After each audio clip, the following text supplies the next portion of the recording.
Pastor Praveen మృతికి సంబంధించి Eluru range IG మీడియాతో మాట్లాడుతున్నారు. లైవ్ ద్వారా చూద్దాం. దగ్గర ఈ ఇన్సిడెంట్ జరిగింది. సో వారి మూమెంట్ అంతా కూడా బయలుదేరినప్పటి నుంచి వారు మరణించేంత వరకు పూర్తిగా ట్రాక్ చేయడం జరుగుతూ ఉంది. విజయవాడలో వాళ్ళు ఎవరిని కలిశారు, 4 గంటలు ఎక్కడ ఉన్నారు అనేది మాత్రము ఇంకా పూర్తిగా టీమ్స్ అక్కడ పూర్తిగా దర్యాప్తు చేస్తున్నాయి. విజయవాడ సిటీలో ఉన్న సీసీ కెమెరాస్ కూడా మేము పరిశీలిస్తున్నాం. తర్వాత ఈ పోస్ట్ మార్టం కూడా ప్రిలిమినరీ పోస్ట్ మార్టం రిపోర్ట్ ఇచ్చారు. దీంట్లో వాళ్ళు పూర్తి ఫైండింగ్స్ మాకు ఇవ్వలేదు. అయితే కొన్ని అబ్రేషన్ ఇంజరీస్ చేతుల మీద, బాడీ మీద ఉన్నాయి, అంటే ఏదన్నా రాపుడు గాయాలు ఉన్నాయన్నారు. లాసిరేటెడ్ ఇంజరీస్ ఫేస్ మీద ఉన్నాయని చెప్పారు, front side of the face మీద ఉన్నాయని చెప్పారు లాసిరేటెడ్ ఇంజరీస్. అయితే ఈ టాక్సికాలజీ రిపోర్ట్, ఎఫ్ఎస్ఎల్ కి టాక్సికాలజీ రిపోర్టు, ఫర్దర్గా పెథాలజీ కూడా కొన్ని రిపోర్ట్స్ పంపారు. ఎందుకంటే ఒక కాలిన గాయం కాలు మీద ఉంది, అది ఎటువంటి గాయం అని చెప్పడానికి పెథాలజీ కూడా ఈ రిపోర్ట్స్ కోసం పంపడం జరిగింది. సో ఇవన్నీ పూర్తి రిపోర్ట్స్ వచ్చిన తర్వాత ఈ మనం ఇన్వెస్టిగేషన్, అంటే ఎందుకు వారు చనిపారు అనేది పూర్తిగా మనం నిర్ధారించడం జరుగుతుంది. ఈ ఇంకా ఎవరికైనా టెక్నికల్ ఎవిడెన్స్ మొత్తం కూడా CC cameras, cell phone cameras, cell phone analysis ఇవన్నీ చేస్తున్నాం. అంతేకాకుండా ఎంపీఓ మన ట్రాన్స్పోర్ట్ ఆఫీషియల్స్ కూడా ఈ వెహికల్స్ ని కూడా వారు ఎగ్జామిన్ చేశారు. యాక్సిడెంట్ అయిన వెహికల్స్ ని ఎగ్జామిన్ చేశారు. అతను డెంట్ మార్క్స్ ఉన్నాయా, అతను కార్స్, అప్పుడు మీరు సీసీటీవీలో చూస్తుంటే కొన్ని కార్స్ కూడా అక్కడ వారి మోటార్ సైకిల్తో పాటు పాస్ అవుతున్నాయి. అదేదైనా కొలిజన్ అవుతే మోటార్ సైకిల్కి ఏదైనా ఒక కార్ వచ్చి గుద్దితే అక్కడ డెంట్ మార్క్స్ ఏమైనా పడ్డాయా, తర్వాత ఏమైనా పెయింట్స్ ఎక్స్చేంజ్ అయిందా, మోటార్ సైకిల్ కి ఆ కార్ కు మధ్యలో ఏదైనా గుద్దితే ఆ కార్ లో ఉన్న పెయింట్ మోటార్ సైకిల్ కి అందిందా, మోటార్ సైకిల్ పెయింట్ ఏమైనా కార్ కు వచ్చిందా, అది కూడా వారు రిపోర్ట్ ఇచ్చారు. అది ఎస్పీ గారు మీకు ఎక్స్ప్లెయిన్ చేస్తారు. సో ఈ విధంగా డీటెయిల్ అనాలిసిస్ మేము చేస్తున్నామండి.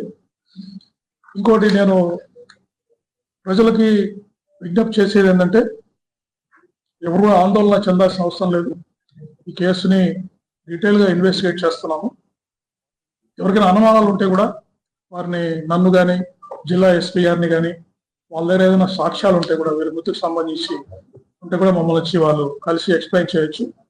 వారికి ఎటువంటి సందేహాలైనా మేము క్లారిఫై చేయడానికి రెడీగా ఉన్నాము. అంతేకాకుండా ఆ యాంగిల్స్ లో కూడా మేము ఇన్వెస్టిగేట్ చేస్తాము.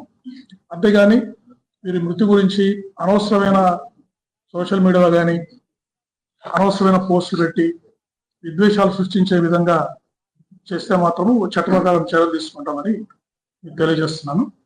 ఇప్పుడు జిల్లా ఎస్పీ గారు ఇంతవరకు గ్యాదర్ చేసిన technical evidence, CCTV footages, FSL నుంచి కూడా ఆ వీడియో ఫుటేజ్ ని 50 ఫ్రేమ్స్ గా డివైడ్ చేశారు.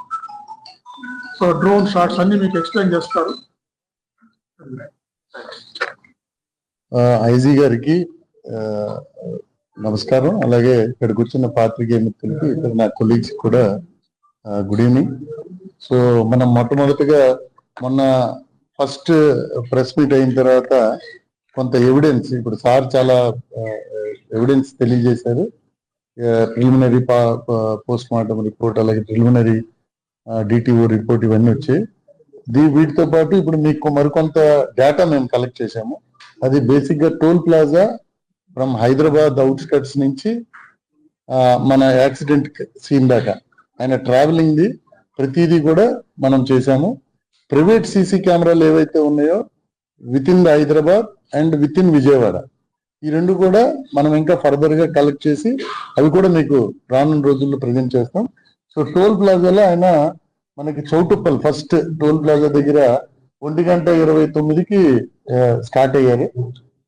ఇది ఫోటో చూపించగలుగుతామా? తర్వాత చూపిద్దామా? ఇప్పుడు డైరెక్ట్ వీడియో చూపిస్తానా? చౌటుప్పల్ చూడండి. చౌటుప్పల్ తర్వాత నల్గొండ దగ్గర కొర్లపహాడ్ అని ఒకటి 2:14, చిల్లకల్లు 3:31, అలాగే కేసర అంటే మన అవుట్స్కట్స్ లోకి వచ్చారు 4:07కి. మళ్ళీ పొట్టిపాడు అంటే కేసర అండ్ పొట్టిపాడు మధ్యన ఆయన విజయవాడలో సైట్ అయ్యారు మనకి టౌన్ లో. అది వెతకాల్సి ఉంది. పొట్టిపాడు మళ్ళీ 9:15కి, తర్వాత కలపూరు